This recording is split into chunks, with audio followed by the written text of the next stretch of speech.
Hi, I'm teacher Cyrus of Igama Colleges Foundation Incorporated, your English 10 teacher.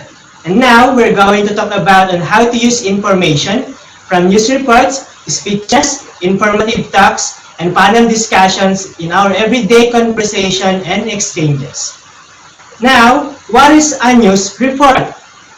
So a news report is a packaged information that contains the current events. And news moves through many different medias. First, we have the word of mouth.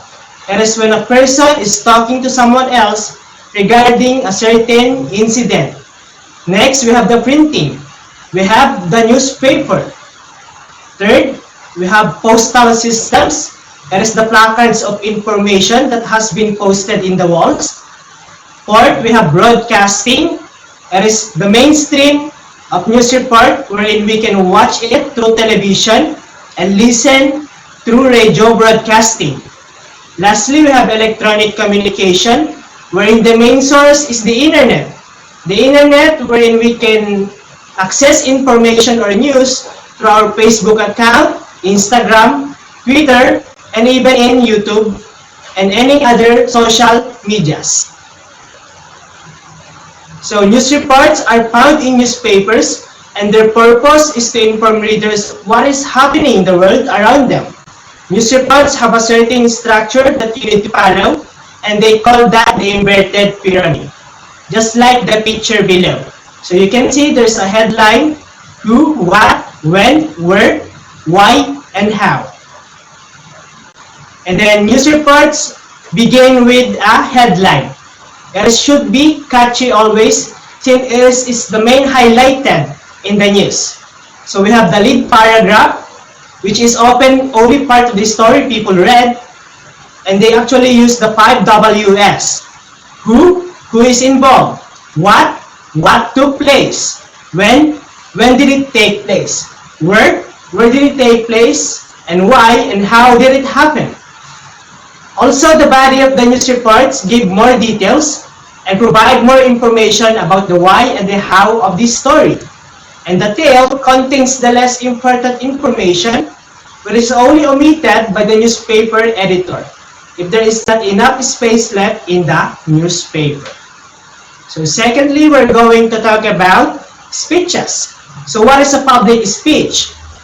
So public speech is a power of speaking, an oral communication and ability to express on thoughts and emotions, speech, sounds, and gestures, and it is a way of conveying one's idea in a specific audience. So one particular example is the State of the Nation address of our own President Rodrigo Duterte.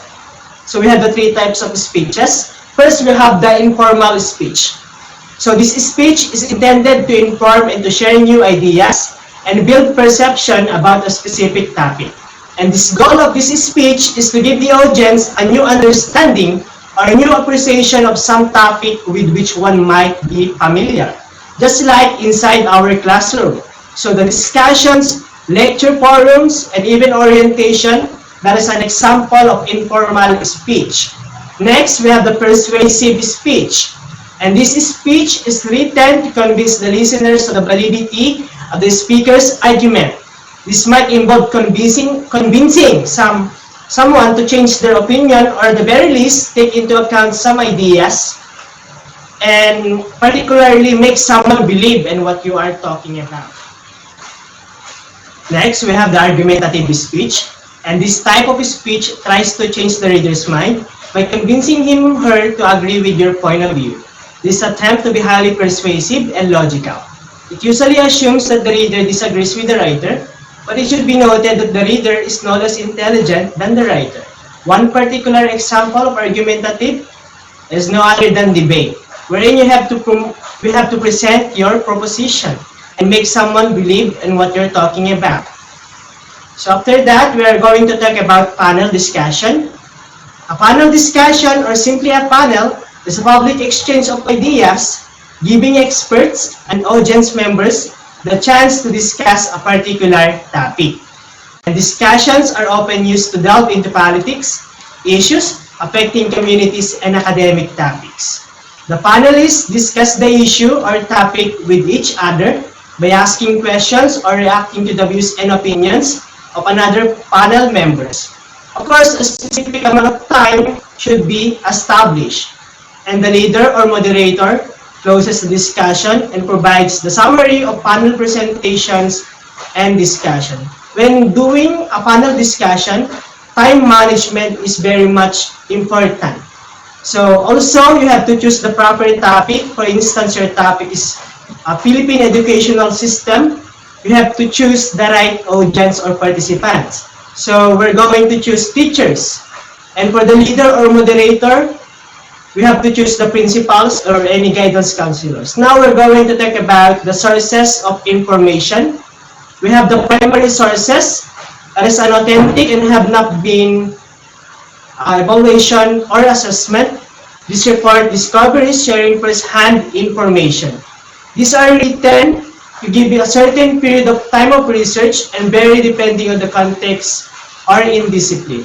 For example, speeches, government records, newspapers, video recordings, communication, and photographs magazines. Okay, we have also the secondary sources where it provides information, discussion, or interpretation of evidence, and this information written by authors who did not personally witness the event or action.